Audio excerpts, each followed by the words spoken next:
Assalamualaikum warahmatullahi wabarakatuh. Salam kenal kepada teman-teman yang baru pertama kali berkunjung ke channel Gito Abikavin.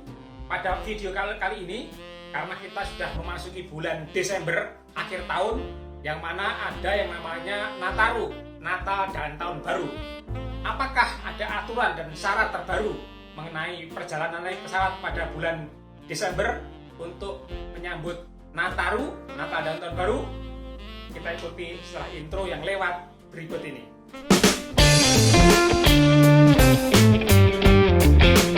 Sebelum kita lanjutkan, subrek dulu.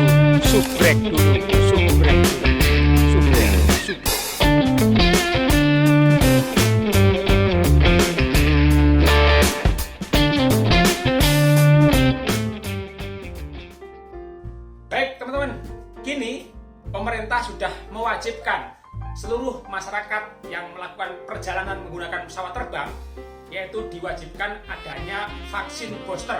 Nah, namun demikian, pada saat ini pemerintah juga sudah mewajibkan vaksin booster yang kedua atau vaksin yang keempat. Namun demikian, dalam hal ini masih dikhususkan untuk tenaga medis dan yang lanjut usia. Nah, apakah menyambut Natal dan Tahun Baru ini para penumpang pesawat, pelaku perjalanan dalam negeri maupun ke luar negeri ada persyaratan terbaru? Nah, aturan terbaru yang diberlakukan pada tahun 2022 ini tertuang dalam surat edaran nomor 82 tahun 2022. Aturannya adalah sebagai berikut. Yang pertama, bagi yang usianya sudah 18 tahun ke atas diwajibkan vaksin booster bila kita mau melakukan perjalanan menggunakan pesawat. Jadi, yang belum booster dalam hal ini tidak diizinkan naik pesawat. PPDN yang merupakan warga negara asing dari luar negeri maka diwajibkan minimal harus vaksin dosis 2. Sehingga bagi PPDN warga asing yang belum melakukan vaksin kedua maka tidak diizinkan memasuki wilayah negara Indonesia. PPDN juga diwajibkan menggunakan aplikasi Peduli Lindungi dan PCR tidak merupakan sebagai syarat wajib bila mau melakukan perjalanan menggunakan pesawat. Aturan yang kedua, orang yang usianya 6-17 tahun, PPDN perjalanan dalam negeri maka diwajibkan sudah melakukan vaksin dosis kedua. PPDN atau perjalanan dalam negeri yang menggunakan pesawat usia 6-17 tahun dari luar negeri yang memasuki Indonesia dikecualikan. Jadi tidak harus menunjukkan vaksin dosis kedua. Tanpa vaksin silahkan masuk. Aturannya begitu ya. Demikian juga hasil negatif PCR tidak diperlukan lagi ya.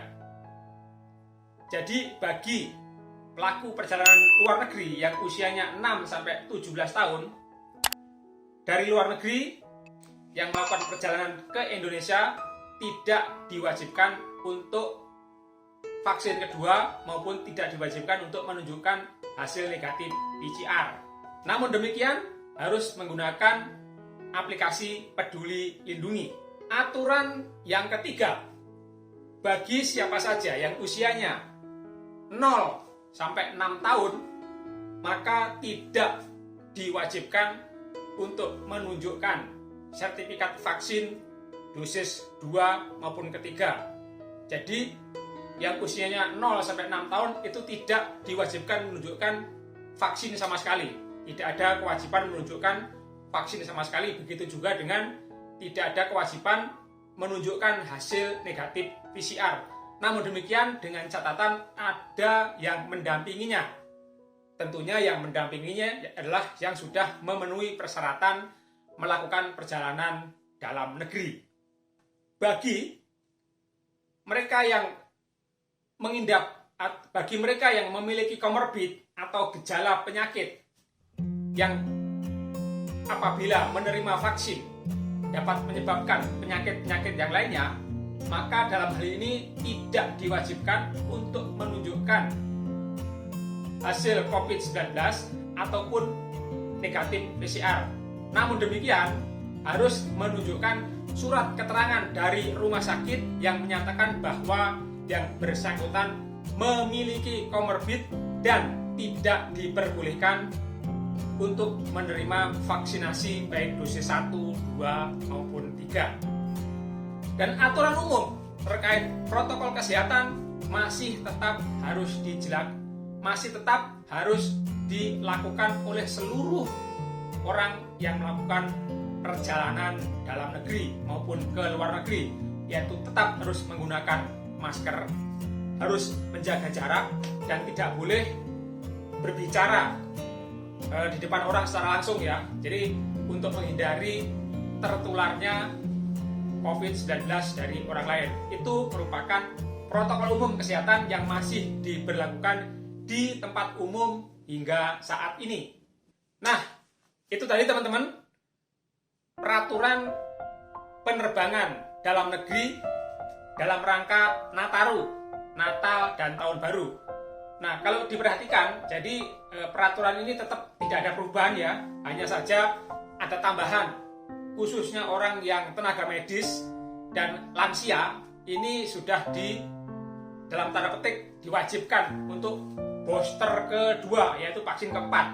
Nah, itu aja teman-teman, mudah-mudahan informasi ini bermanfaat.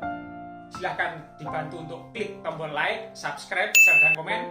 Jangan lupa bunyikan loncengnya agar teman-teman mendapatkan update video-video terbaru dari channel Gito Abikabin. Terima kasih. Assalamualaikum warahmatullahi wabarakatuh.